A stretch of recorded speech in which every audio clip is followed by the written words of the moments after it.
Good morning, everyone. Welcome to day 4 of the Ontario Coaches Conference and today's first session, the video game approach to coaching. A few housekeeping items for you before we all get started. The session will run until approximately 11:15 a.m. You may use the public session chat on the right-hand side of your screen to ask questions to be read aloud at the end of the presentation. If at any time you need assistance, you can contact the CAO team by using the chat box in the bottom left corner of your screen that says contact the CAO, and a member of CAO will get back to you. Today's session is being recorded and will be available for viewing within 24 hours from the sessions tab. Today, we are so excited to bring Amy Price to lead the session. She has worked with a variety of professional organizations to advise and support staff around the concept of video game design, including Leinster Rugby Club, Fulham Football Club, and the English Football Association.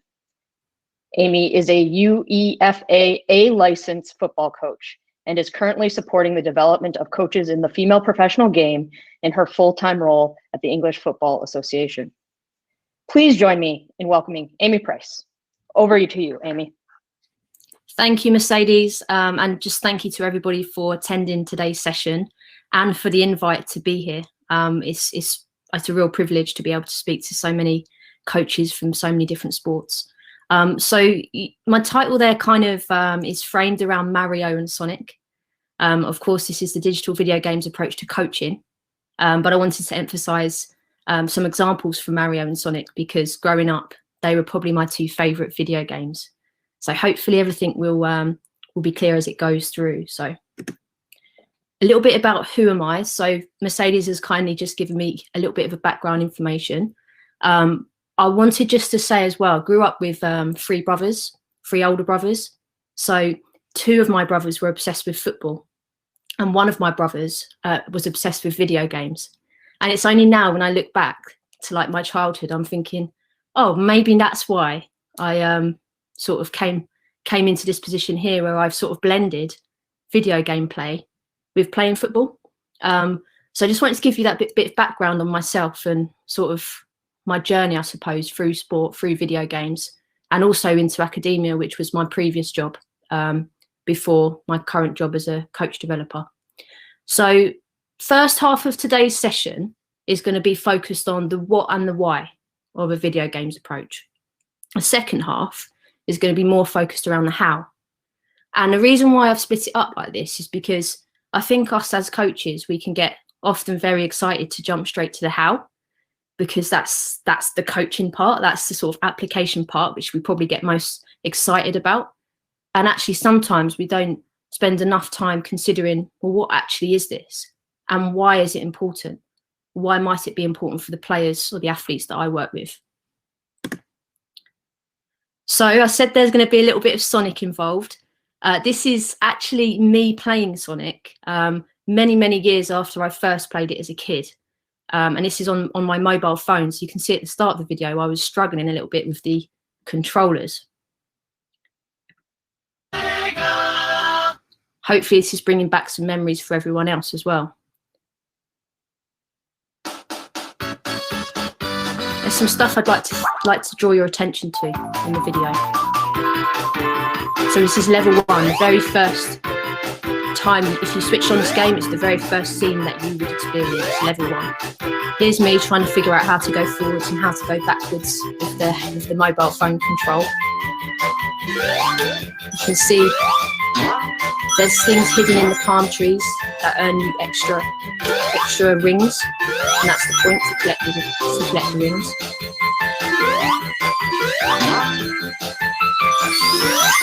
And there's lots of different little animals that could stop me from collecting rings if I don't kill them.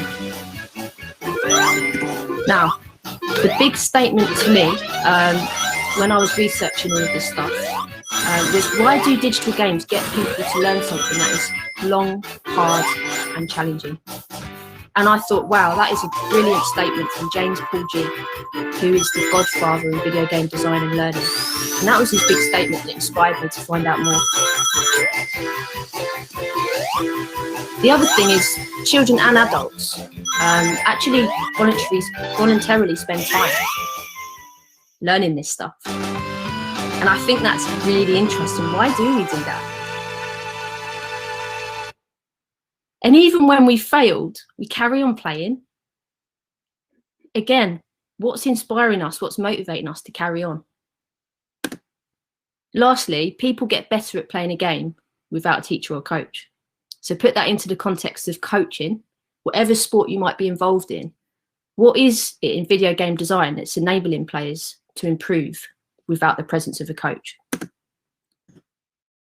Now, I mentioned a minute ago about James Paul Gee, who's the absolute godfather. He was my inspiration. So when I started researching around this concept of video game design, he was the one that was clearly had produced so much work in the area. He's not a coach and he's not a teacher. He's very theory based. He's very abstract in his ideas. And I thought it was, okay, this is my role now to take James's work and put it into a framework to which coaches and teachers can actually apply in whatever sport, and even outside of sport, in school subjects. Now, the two books on the outside are my favorite ones. I think I'd definitely recommend you guys having a look at those if you can. So basically what happened in August was I had literally the dream come true of my life when I got invited onto a webinar with Rush Soccer with James Gee. I promise I was on that webinar. My camera wasn't working that day, but I am in this webinar with James. And James is aware of my work because I have sent it to him. He's read it, and it was just brilliant that we could connect. So here's a little snippet from that webinar, which I thought was really powerful and really applicable for us as coaches. Yeah, a fair statement. See, I think that's crucial about, one thing about human beings is they learn best by when they're having an experience, but not from any old experience. They learn when that experience has an action they have to take, they have a goal, and they care. They effectively care about the goal. So in a video game, the designer has certain goals that are the designer's goals, and the player must adopt them. But the designer knows the player is not going to adopt those goals if he or she doesn't care about it. If something doesn't, you have to make it matter, and you have to make them understand and be able to put those goals in their own story. Now, a fair statement. See, I think that's crucial about. Okay, so what he said there is you have to make it matter. And I think that's why video games and why people play them so much, because it matters to people. There's the way games are designed, they're very, very carefully designed around problems. And the simplicity of the problem is, very basic at the start. You see the Sonic game, it was a very basic concept, but as you go through the game, it gradually increases in complexity. And we know this is a characteristic of games-based coaching. Teaching games for understanding is a model that emphasizes complexity, the notion of complexity, and how we might utilize that in our practice design. So what video games does, it takes it a step further. And actually what is underpinning video game design is this concept of metacognition.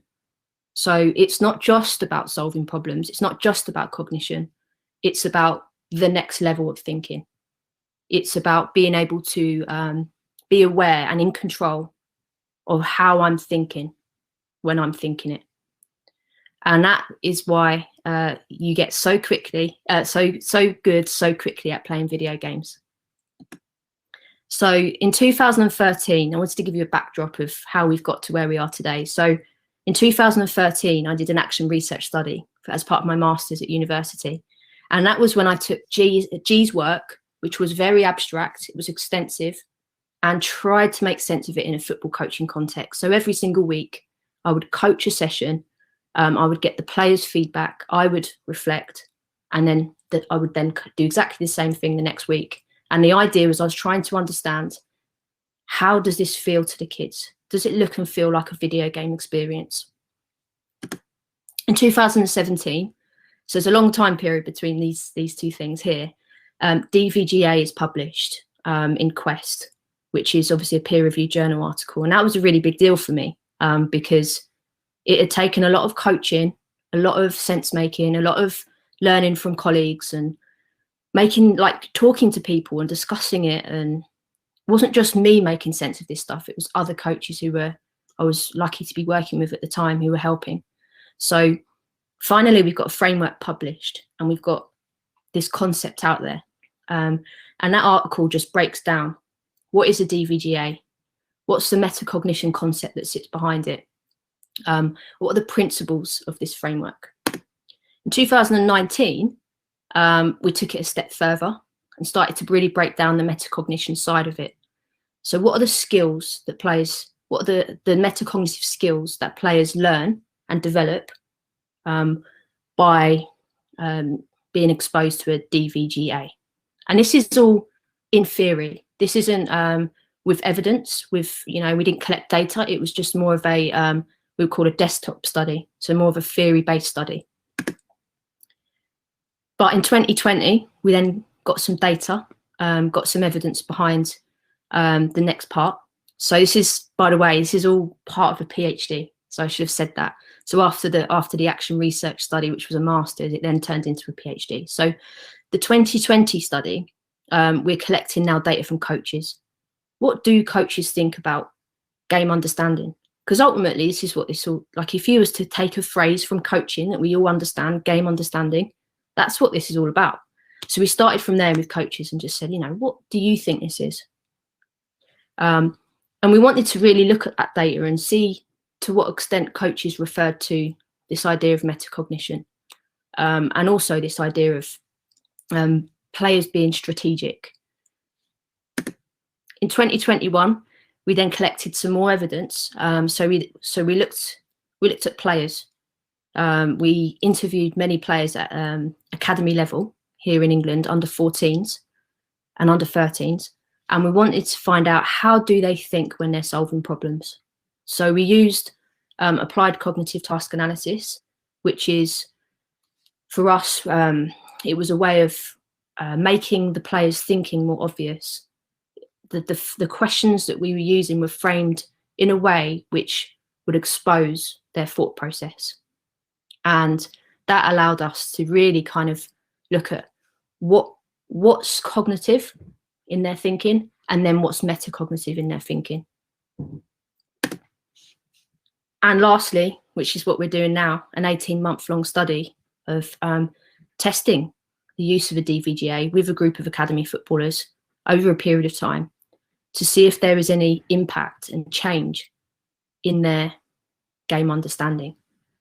I.e., are they thinking more metacognitively as the time goes on or not? We don't know. So we're in the process of finding that out. And it's probably important to just state here that, people might be thinking, what is the difference between cognitive and metacognitive, and how would you know? And we used the work of Flavel from many years ago, who really nicely summed that up. So thinking cognitively is about solving a problem. Thinking metacognitively is about solving a problem and monitoring the progress of that solution.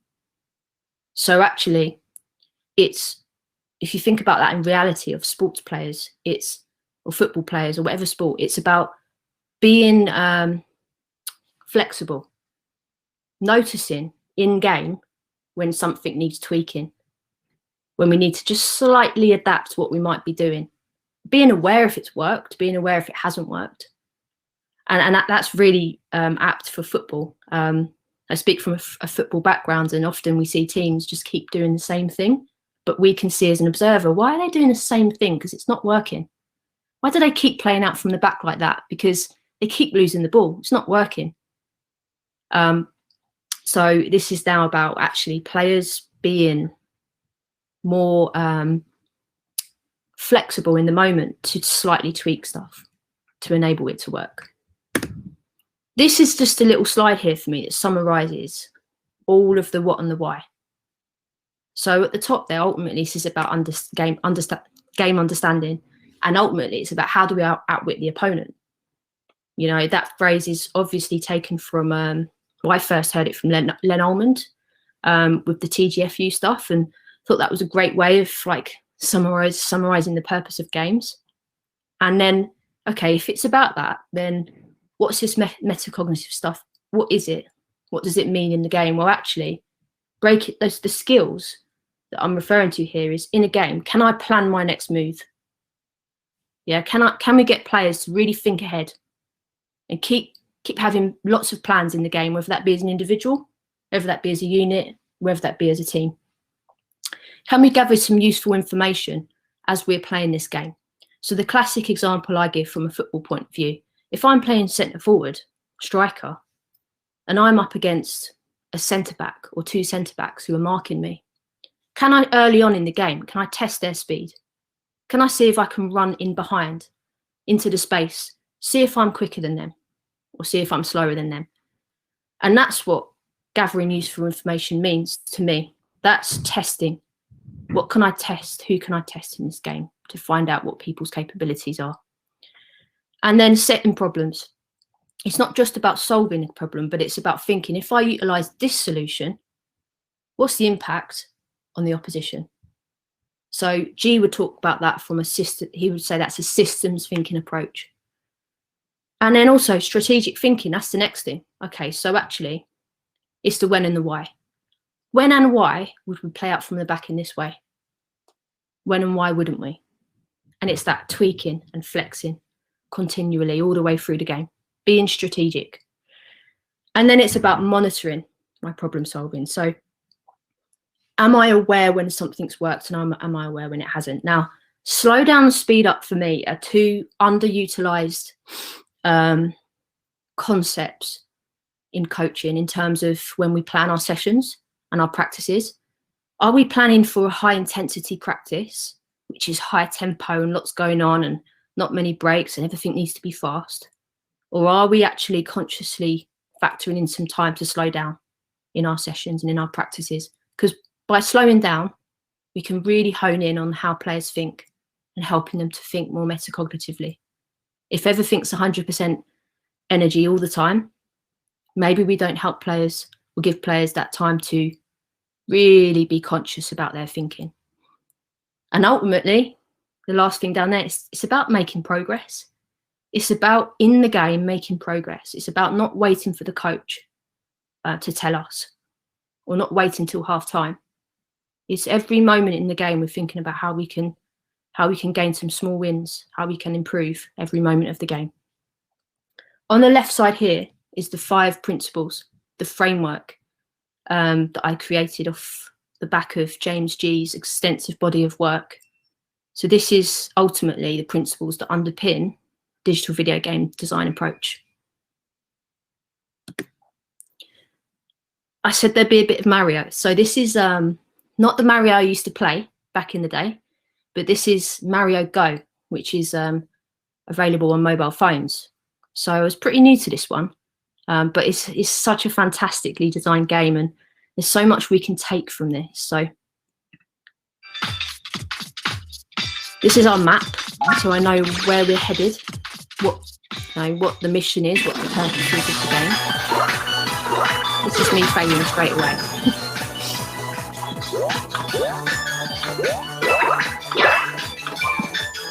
This is me figuring out, what am I supposed to be collecting? How do I move? How do I jump? How do I earn points and coins?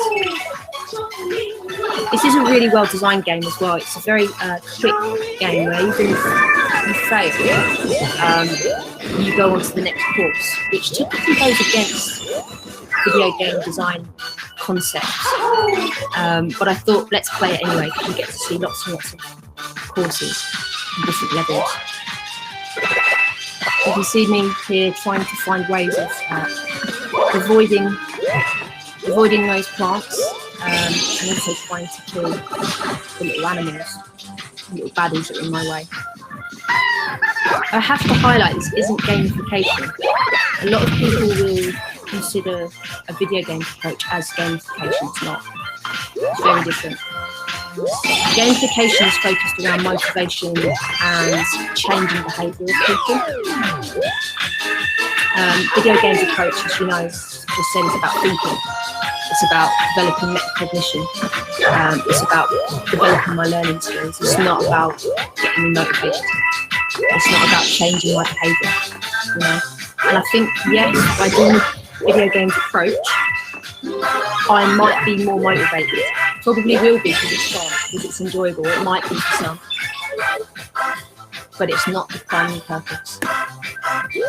Also, if the essence of the game is to outwit the opponent, this is something to talk about. This is what we're saying coaching is in games coaching. Then we need to figure out how our players are thinking. That's really important.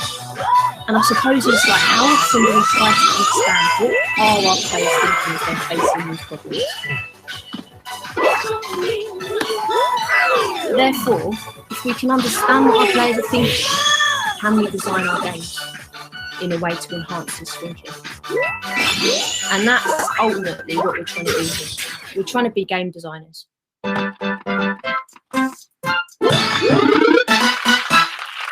Bonus game.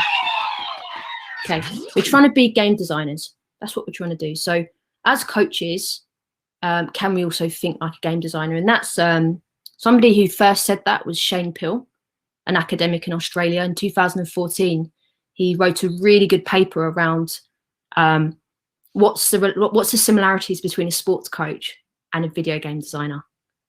And I think that's the hat we need to try and wear moving into the next part of the session. So I said in 2017 there was a publication in Quest, and I also said in 2019 there was a build on from that, which focused around some of the metacognition stuff. Now this table's taken from the 2019 paper, and this just breaks down the principles of the approach and what they actually mean. And you can see on the left, so what's the mission? So the mission, this is a big change for coaches. We don't have any technical and tactical focus of our session.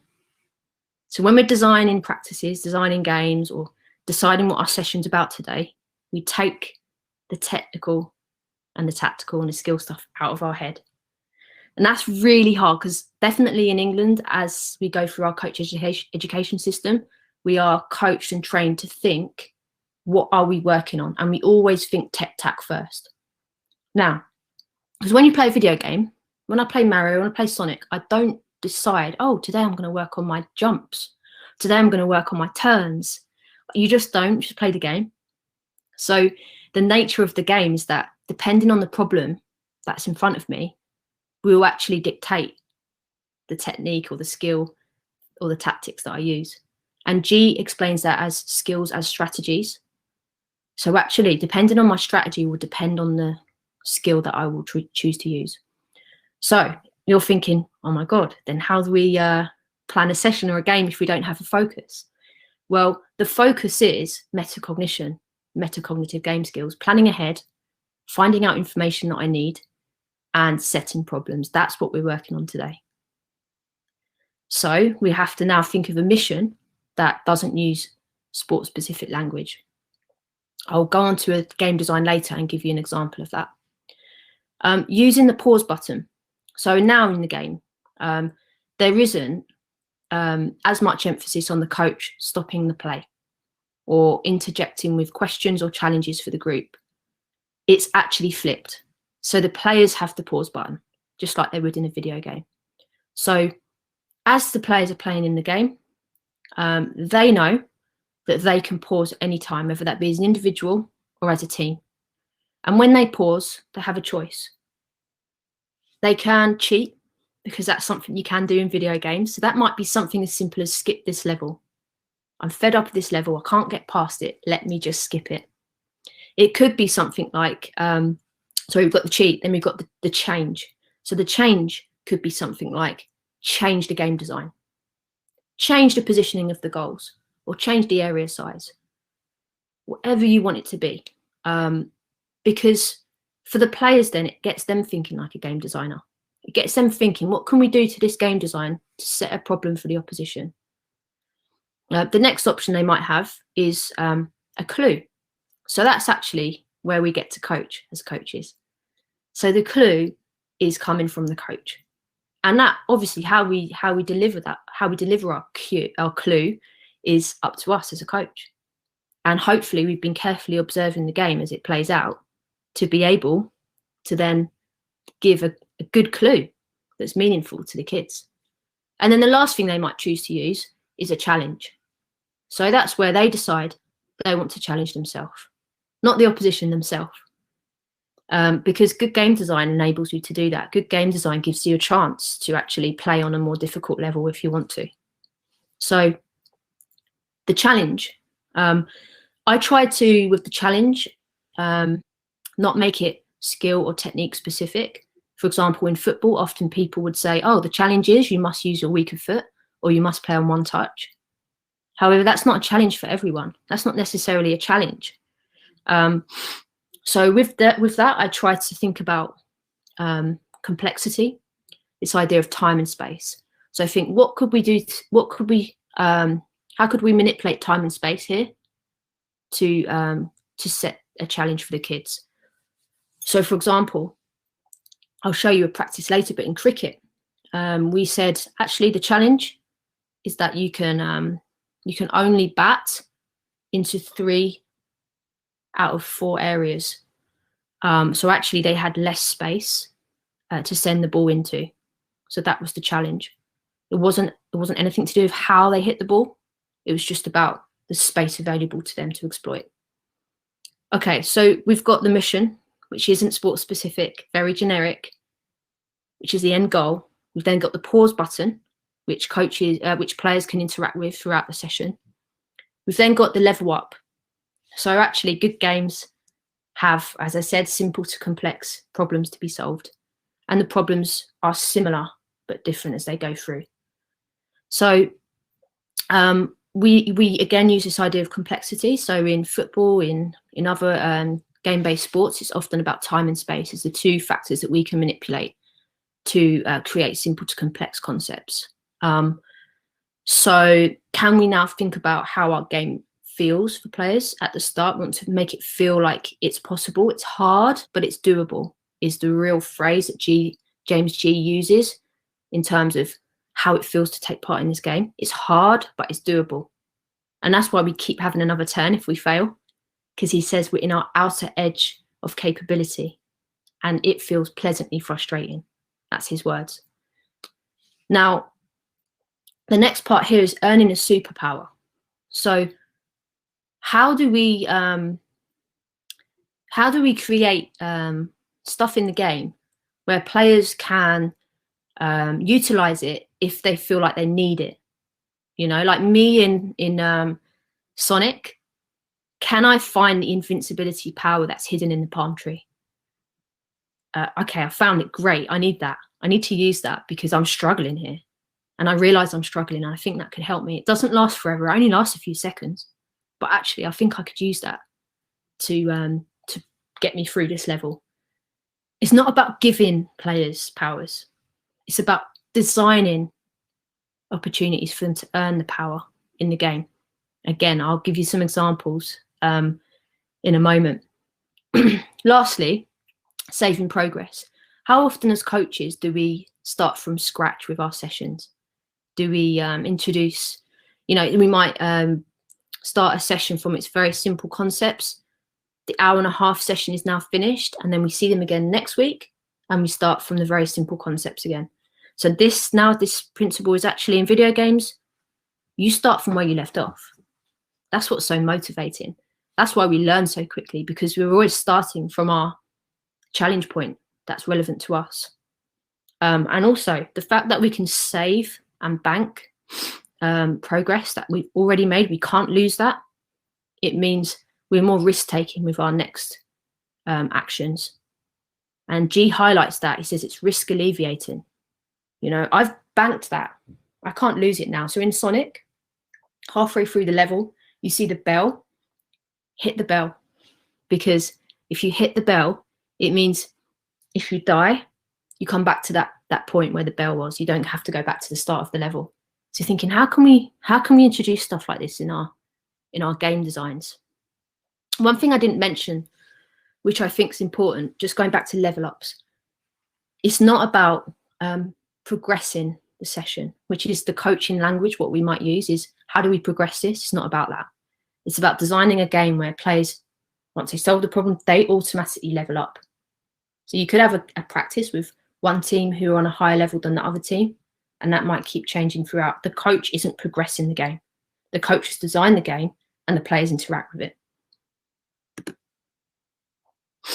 What I wanted to do now, so on the second half of the session, which is much more about the application, the how, what does this actually look like? So this is Aaron.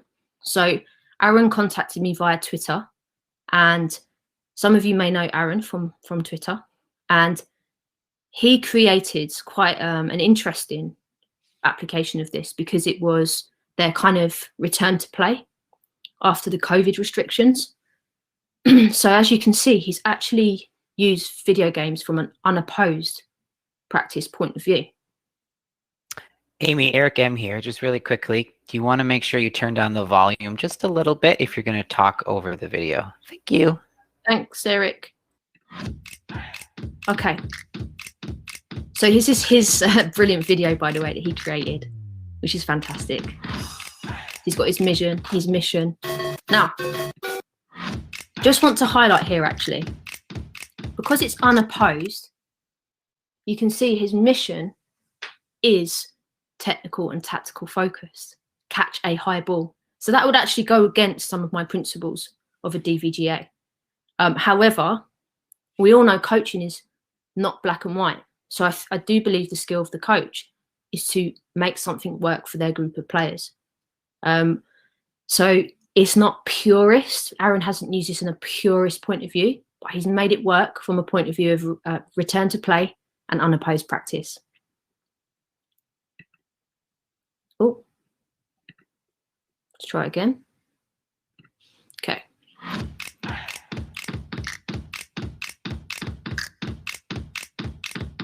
He's got a boss level win there as well, which is quite cool. Just something we can relate to if we've ever played Sonic or Mario.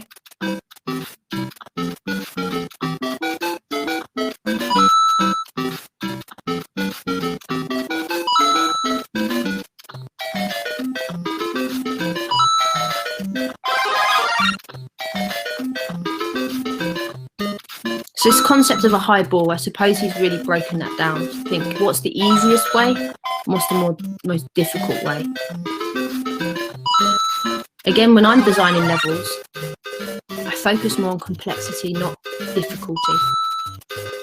However, as I said, this is an unopposed practice. It's return to play, it's COVID, he's made it work. I think he's done a fantastic job.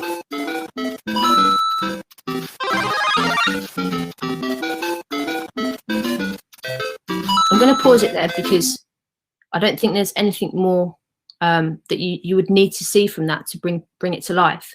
I just want to move on to some more practice designs. So here is one from football.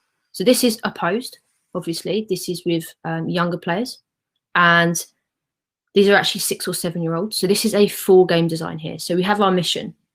Our mission is to control the game. So as you can see in the mission, there isn't, unlike the video that Aaron showed, there isn't a technical or a tactical or a skill focus. To control the game could mean anything to kids. So I'm now not implying what skill I'm looking to see. They'll come up with multiple strategies and skills to match those strategies as the game plays out.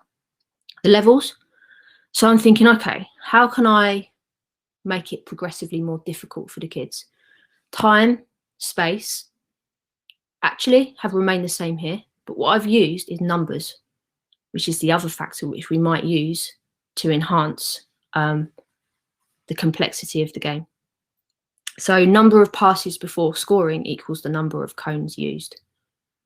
So you can see that that's the scoring system and the levels. So for example, if before a goal goes in, we have the players, they have 5 passes, then that will reflect the amount of cones that they gain. The superpower is actually a shield. So like in a video game where you have like that shield around you, what that is when you're on a restart, because the kids at this age don't really understand restarts very well, like throw-ons, they crowd the ball. So actually, when you've got a shield, it's a free pass from the restart. You only earn that if you earn that restart yourself. The thing I wanted to really highlight in this game design is the idea of like pausing, because the kids, they're so new to pausing. They've actually like never experienced a situation in school or in coaching where they've been given the opportunity to pause the practice themselves when the coach isn't necessarily in charge of that. And the funny thing was that in a video I'm about to show you, one of the boys paused, and he only had, like his team, they only had access to 4 pauses throughout the whole hour-and-a-half session. So 1 cheat, 1 change, 1 clue, 1 challenge. And he used it within the first 3 minutes of the session. So again, like he's not necessarily been as strategic as he could have been. As well, what you can't see in this photo is there's another pitch the other side, because it's a 4-team tournament. And this is the interesting thing, right? That he had only played against that team. He didn't even know what the other 2 teams were like, and he's already used his cheat. It was so, but that's okay, because they're 7-year-olds, and I think the more we use this with kids, the more they can be strategic about how they interact with the game.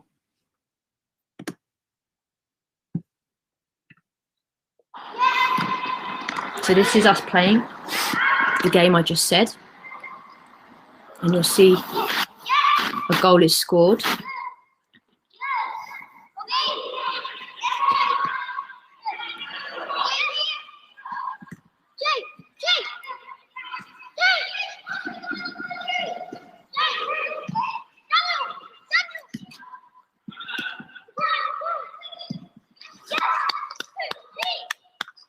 Free.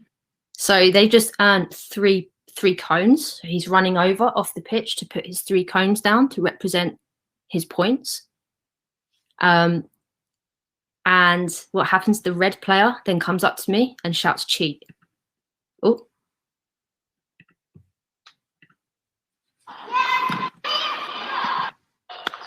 Free, Jake.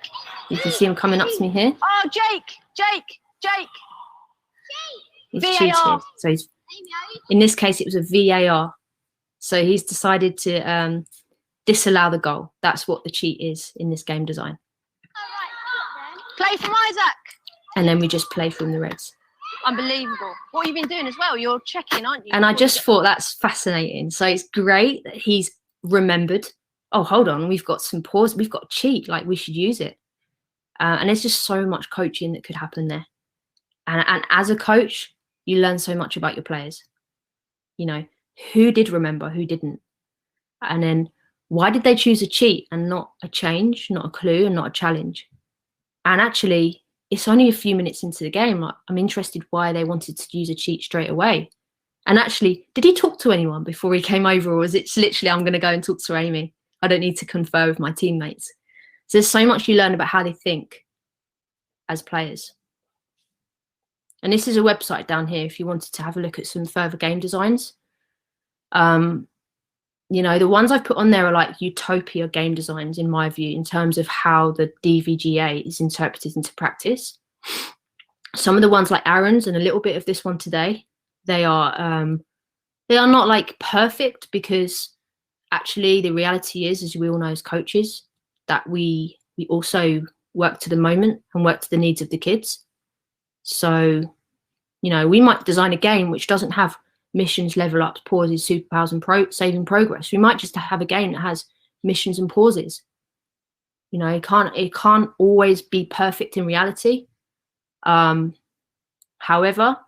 James does say, James G, he says, the more of these good game design features the game has, the better it is for learning. So if we can use all 5 and we can use them true to the theory, then we hope learning will improve.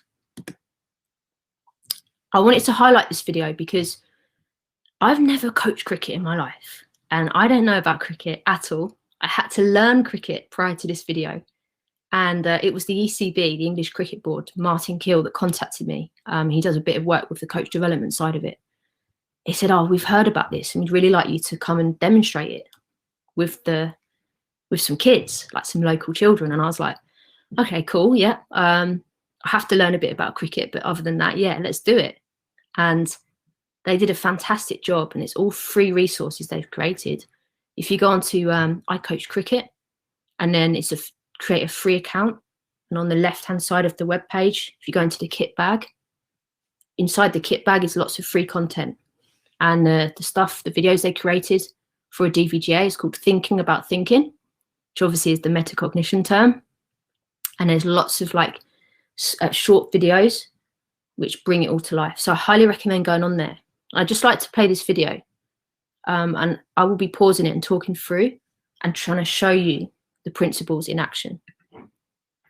If I get used to how to use this, of course. Okay, so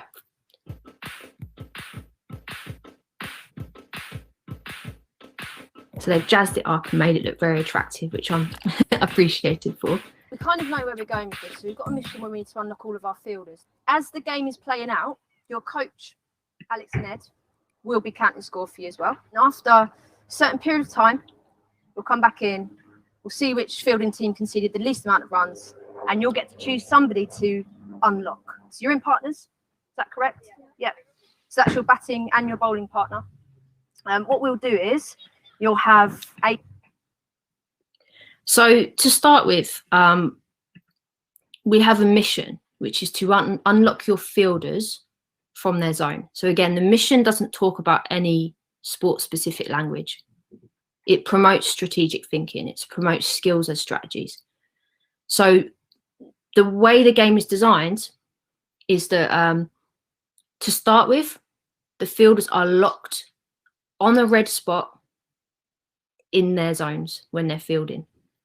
As the bowler releases the ball, they can, of course, shift off their spot. That's the most simple version of the game. Okay, because actually their positioning has already been decided by the game. However, as they level up through the game, which is purely based upon points, so after 10 minutes, we might then count which team has scored the most points.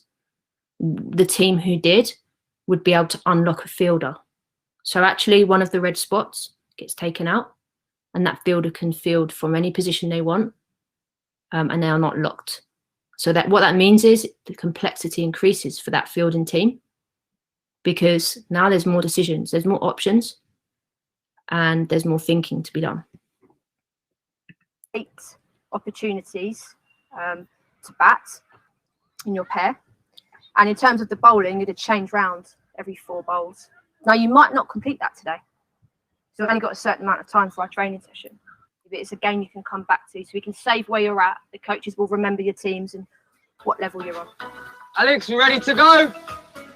Okay, let's play. So here is a good image of where the fielders are locked in. Okay. Nice shot. Really good shot. 4 runs scored.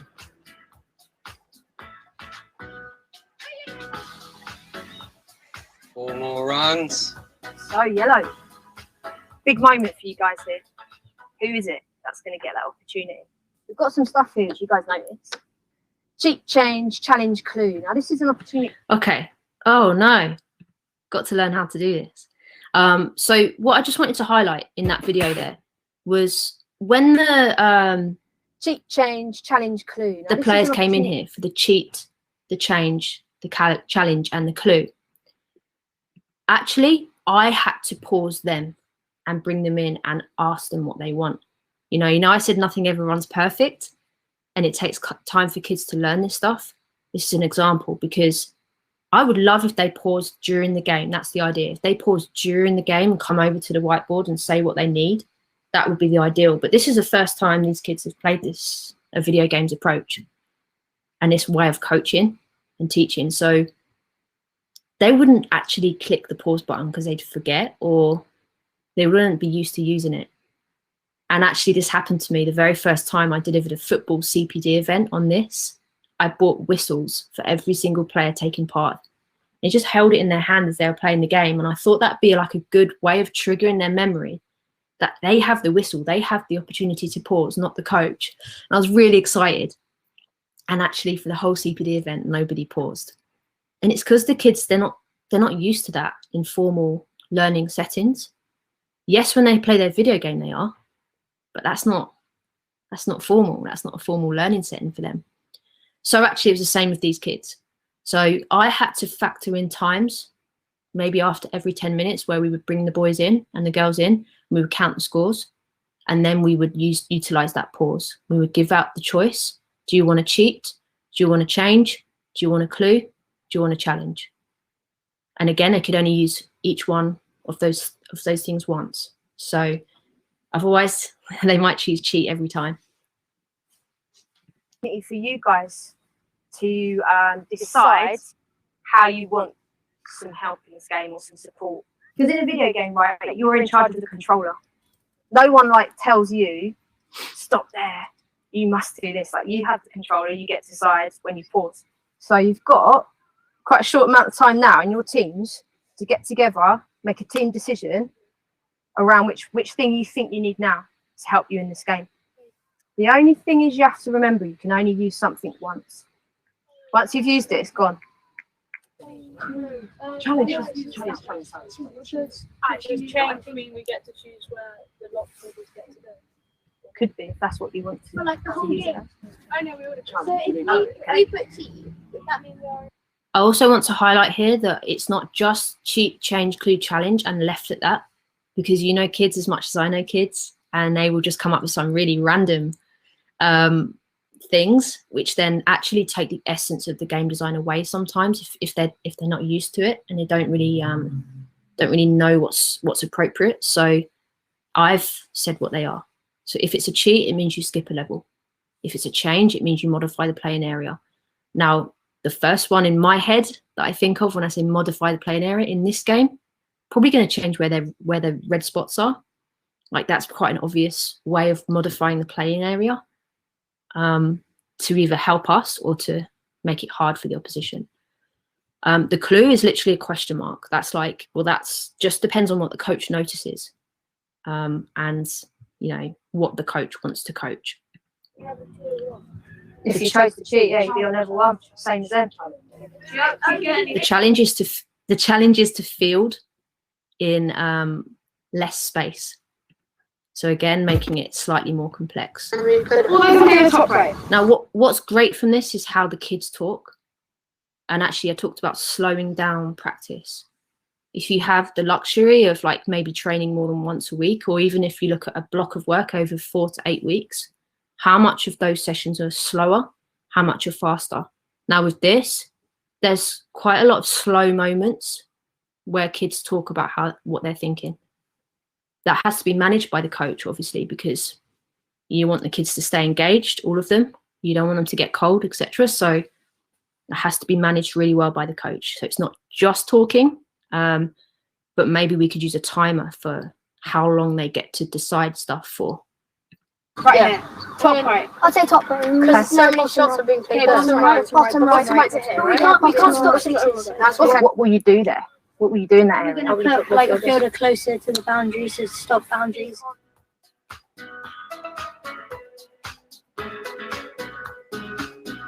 So you can see this player's unlocked. So they have to make these decisions around how to use the unlocked player.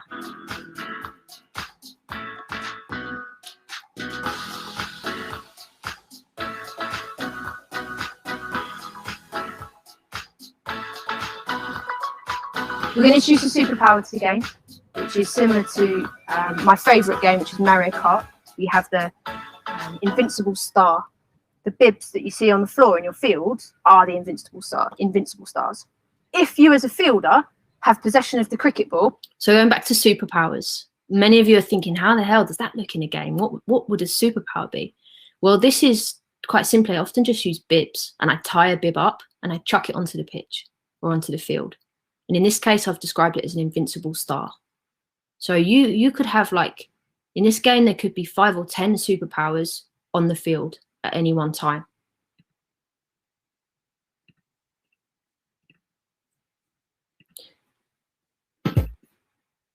those powers can be moved by anyone on your fielding team. Okay, so even if you're not holding the ball, but the player's live, you might actually move the power to advantage the fielder on your team. Now, in this game, the way the powers work is it's if your team have possession of the ball. So, for example, if our bowler has the ball, or if it's travelling after it's just been hit, or if a fielder has picked it up, that means the powers are active. Now, what it means is if you cross, if you tread on the power whilst holding the ball, it means that you gain points to your score. Obviously, there's a decision to be made, because do we want to look out for where these powers are and try to cross a power before we return the ball back to the bowler? Because there's some risk and reward in that decision, obviously, because that might take us longer to get the ball back to the bowler, and therefore give the batting team more chance of scoring runs. But if we can be strategic about where we're positioned as fielders in relation to the powers, and then if we can be strategic around how we work as a team to enable the person who collects the ball to be near to a power before they return to the bowler, then great, okay? But it's obviously something to be used only if and when we need it, or if we think it's worth it. So I've decided to put 2 superpowers per field, just so there's a greater opportunity for them to potentially access the powers. Let's play. On reflection, I would have had many more than 2 powers, because I felt that they were too difficult to access, to earn. And actually, you want it to be relatively easy to earn a power. It shouldn't be too difficult, because it takes away the point of having a power in the first place. Powers are in games because kids need them, or players, adults need them.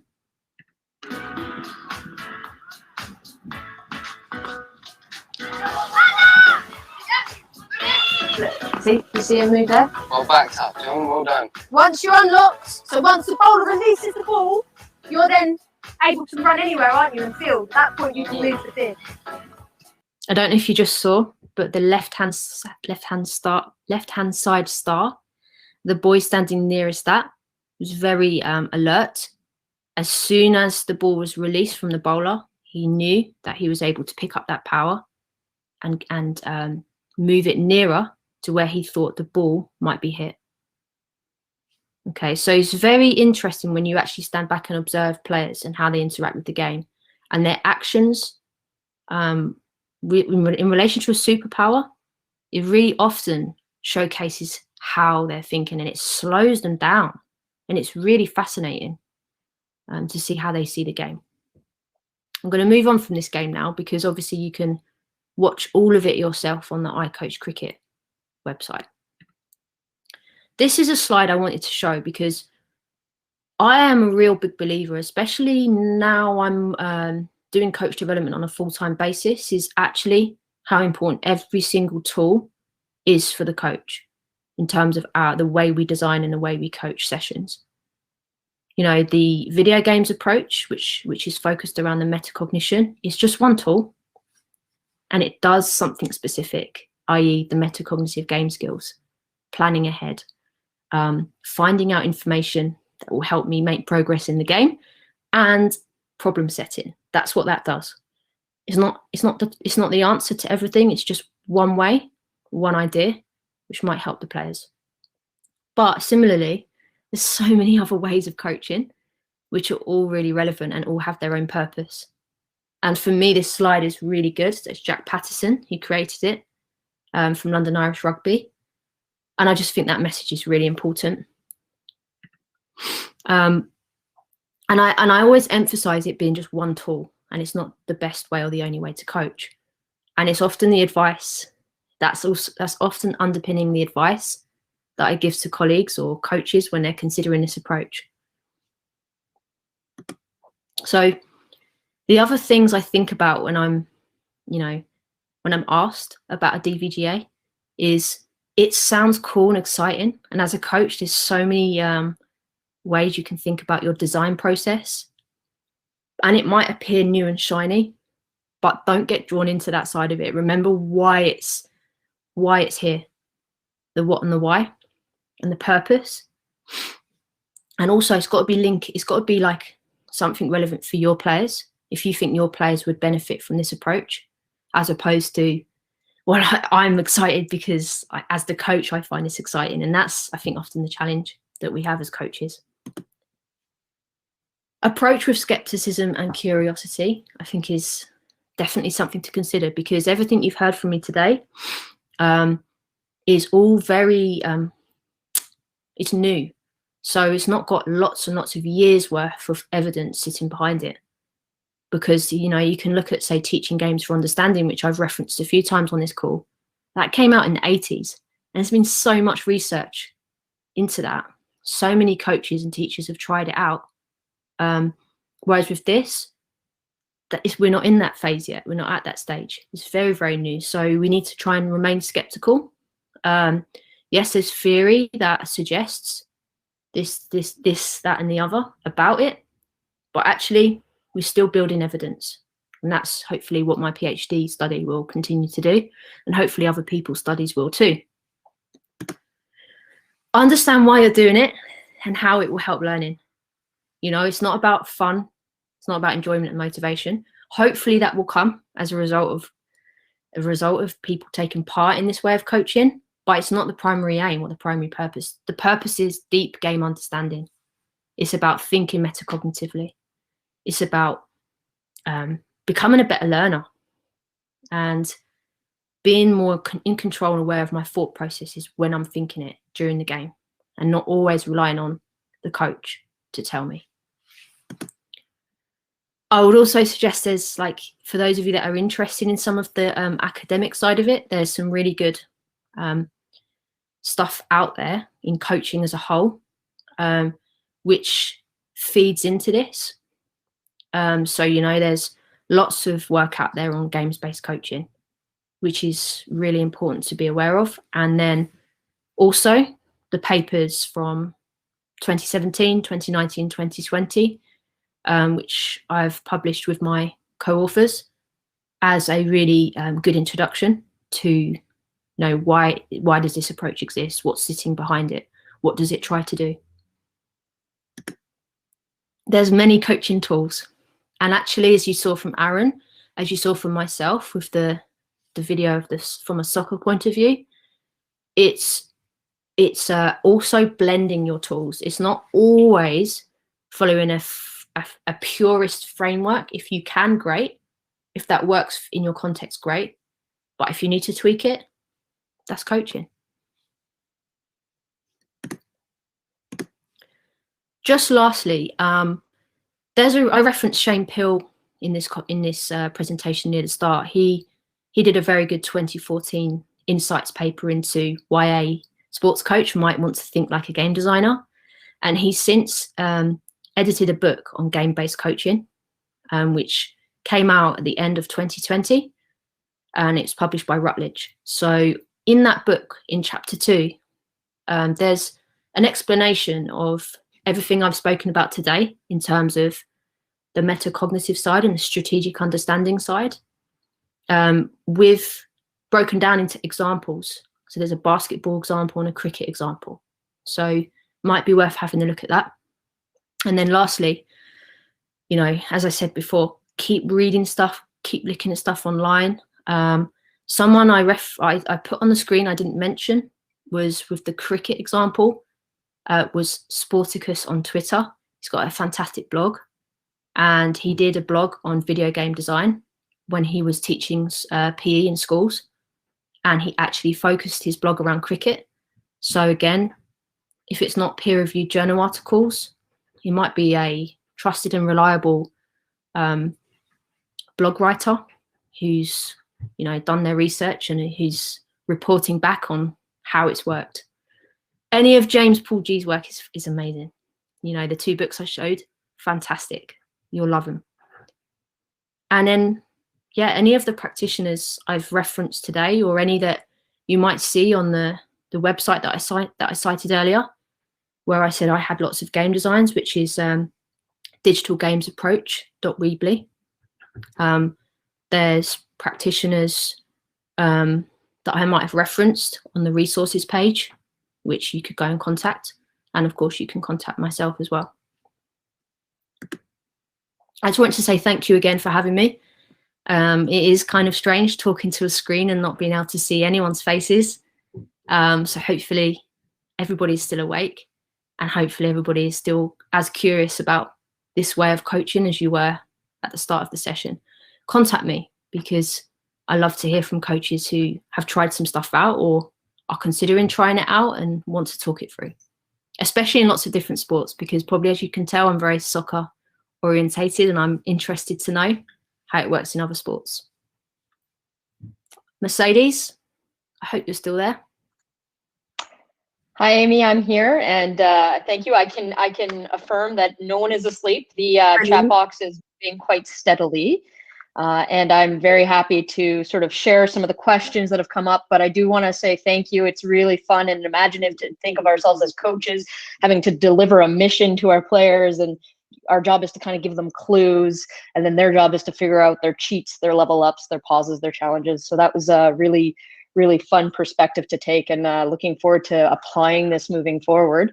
Some questions that have come up, and there are quite a few, so we'll see what we can get through, but we do have a little bit of time for questions. Kind of going back to a little bit earlier in your presentation, talking about metacognition, question from Coach Mike S. Do you think that all players have the ability to monitor the game at a metacognitive level, or should we push and rely on key players or positions on the field to actively do this? Very good question. I think it also depends on the sport. So, for example, like rugby is quite a stop-start sport where there's like a lot of natural pauses that happen in the game anyway. So from that point of view, and also there's 15 players, I believe, correct me if I'm wrong, on the pitch at any one time. So from that point of view, well, if you're away from the ball, you're away from the play, you might have a bit more time to think, and things might be going a little bit slower for you because you're so far away from the ball. So I think, yes, I think your position where you are in relation to the ball will help you to think about your thinking. I think that also, as I said, the natural pauses in play, depending on the type of sport. Soccer is more dynamic, maybe has a little less natural pauses, but it doesn't mean to say that we rule out metacognition, because we know that it can still happen. It just depends on how we prepare the players. You know, if we look at our training programs from, you know, kids of young ages all the way into senior sport, how much of the training program is focused on helping our players to think metacognitively? And I think that's a really good question from a long-term player development point of view to ask ourselves, because we all want, as coaches, we want players to be flexing and to be aware and like in control and like knowing when something's worked, when it hasn't, and then knowing what to do next, or at least testing something, like testing something to do different next. And so we need to actually coach players for this if we expect them to do it in the game. Thank you for that. Another question that's actually come up from a few different coaches, so I'm going to try and summarize this because it's a bit of a theme I'm seeing here. Really thinking about how you can apply this concept to either timed or individual sports. So some of the examples that have come up in the chat are golf, swimming, alpine. Are there any examples? I know we focused a lot on team sports here. Are there any examples that you can share with the group today? I can, yes. So I was really fortunate to be contacted by one of the England girls golf coaches. He coached the England girls under 16s at the time, I believe. And he was fascinated by this idea of players being more strategic. He said in golf, in this country, players are very, very technically orientated. So they are obsessed with technique, and they just often practice at the driving range, and they're just obsessed with getting their technique right. And he said, as a result, when they're in a game against an opponent, they're often not being strategic. So they don't use all of their clubs. You know, they have, like in golf, you have tons of clubs, right? And like apparently he was saying, even at this level, they just want to use 2 or 3 certain clubs because they're the ones they think that they can use from a technical point of view, and that's what they're strong with. But actually, if they looked at the whole set of clubs and they could think, actually, what shot is more linked to what club? And actually, he was fascinating because he sent me an audio recording of him coaching some of the players and having conversations about being more strategic. And the game he designed was unlocking your golf clubs. And he said, like, level 1, we're going to start with 1 club. With 1 club. And then as we level up through the game, you get access to more clubs. So therefore, it becomes more complex because you have more decisions to make around which club to use and why. So there's one example from golf. There's also an example from boxing. So again, England boxing, we're very curious about how they can approach boxing from a point of view of playing boxing, not just boxing. Because they think if you say, like, let's play boxing, there's more then of an emphasis on how we are smart and how we are strategic against our opponent, and how we think on a meta level. So we were speaking in boxing, like, how would this work? So we were thinking, okay, if like time and space again are like 2 factors we can manipulate in terms of simple or complex, imagine if the boxing ring was very big to start with. And actually, as so you're 1v1 like you are in boxing, but if I leveled up because maybe I scored more points than my opponent after the first 3 minutes, after that, I would then be playing in a smaller sized ring. So I would actually have, my opponent would have a better chance of attacking me because the space I'm in is smaller. Okay, so we're thinking about how within one boxing match, one player could be playing on level 1, another player could be playing on level 2, and yeah, stuff like this. So definitely individual sports coaches have got in touch with me about it, and I would love to find out more about other sports as well, because it's obviously not my niche, like it's not my strength, but I really enjoy like thinking how could we utilize some of this stuff in other sports. Thank you. Those are some fantastic examples, and there's definitely some processing with the coaches as they're seeing how that can really apply to these different sports.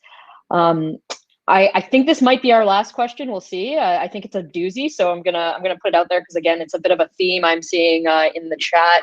And just how do these concepts work with your studies, and more specifically with different ages of kids, depending on like their relation to playing a lot of video games, and then also the question has been brought up a few times now about gender as well. So there's a bit of a conception that perhaps the girls are less involved in the video games than the boys. I don't know if that's a true statement.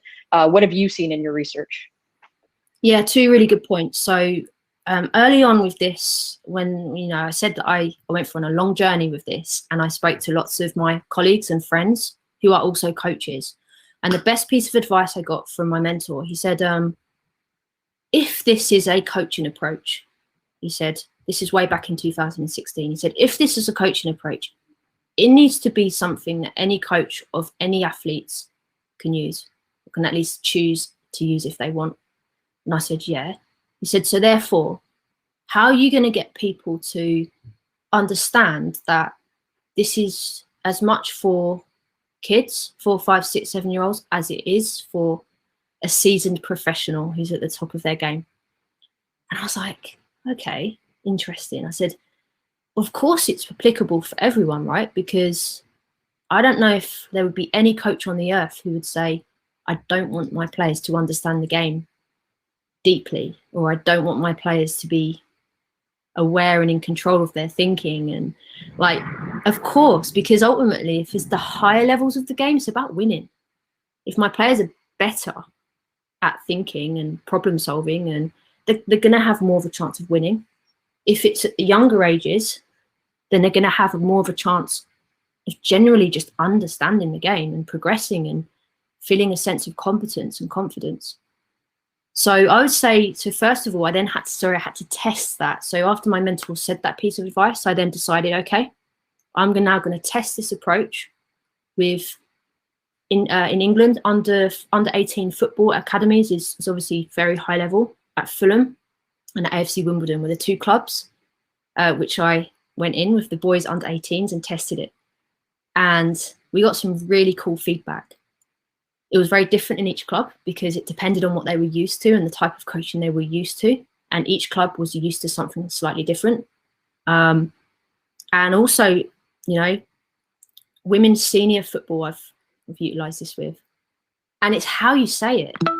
You know, it's like, I'm not going to use the word superpowers with adults. Or even with the under 18 boys that I coached, I'm probably going to change the language because I'm not sure if they would find that motivating or not, because I wouldn't want them to think that I was treating them like kids, you know.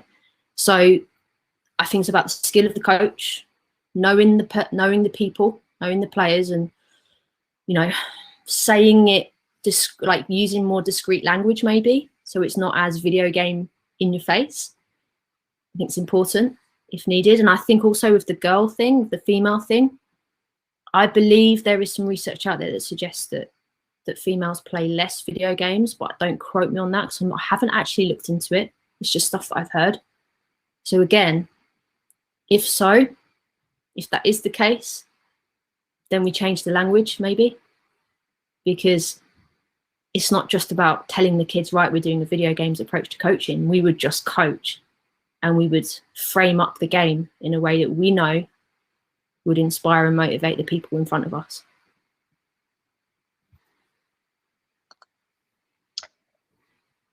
Thank you again, Amy, for sharing your insight on, especially on those questions. For anyone who had some questions we weren't able to get to, I hope you can engage with Amy in the future. She's provided her contact information here and also some great resources for everyone to look into. So thank you everyone here for attending. The next session of OCC21 is the Bullying versus Conflict, Preventing Bullying in Sport, and it takes place in 15 minutes at 11:30 a.m. So please be sure to check out the networking tab on the left menu, and you can start meeting new friends from across Canada. You can send a private message, start a video call, or even start your own group discussion. Maybe talk a little bit amongst yourselves about all the things you've just learned here from Amy, all conference long. So we'll see you all at the next session. Thanks, everybody.